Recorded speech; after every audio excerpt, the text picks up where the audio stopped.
কষ্টগুলো খুব ভয়ঙ্কর। এমনটা ছিলাম না, জানো তো। দেখে দেখে শিখেছি। আমাদের চারিপাশটা কেমন যেন আমার হয়ে যাচ্ছে। কারো কি দরকার নেই অন্যের সাহচর্য? শুধু একটা ফোন পেলে কি যথেষ্ট? সারাদিন ফোন আর আমি আর ফোন, এটাই কি সব? ও হ্যাঁ, আর একটা জিনিসও আছে। ফোনে চ্যাট করার জন্য একজন পারফেক্ট মানুষ, তাহলেই হয়ে গেল বিসর্জন। বিসর্জন বলছি বলে অবাক হচ্ছ? না তো কি বলবো। আমি কি আগে এমন ছিলাম? কই না তো। তুমি কি এমন ছিলে? হয়তো বা না। ভেবে দেখো তো একবার। দিন দিন রসকসহীন একটা রোবট হয়ে যাচ্ছি। কারো বাড়িতে কেউ যাতায়াত নেই, কারোর সাথে কারো আড্ডা, গল্প, ঘুরতে যাওয়া এগুলো নেই। আছে শুধু আমি আর বিশেষ কেউ। আমরা সবাই যে এই দলে পড়ে গেছি তা কিন্তু না।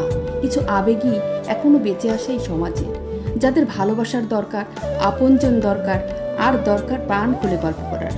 কিন্তু এদেরকে আমরা কি বলি জানো তো? সেকেলে। এই নামটা শুনেই কমন পড়ে গেল, তাই তো? এরকম কম বেশি অনেকের ঘরেই আছে। আমরা এদেরকে পাত্তাই দিই না। সুযোগ পেলে মনের ব্ল্যাক লিস্টে ফেলে দিই।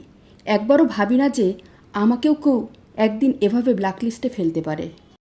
এটাই সমাজ, আর আমরা এই সমাজেরই শ্রেষ্ঠ জীব।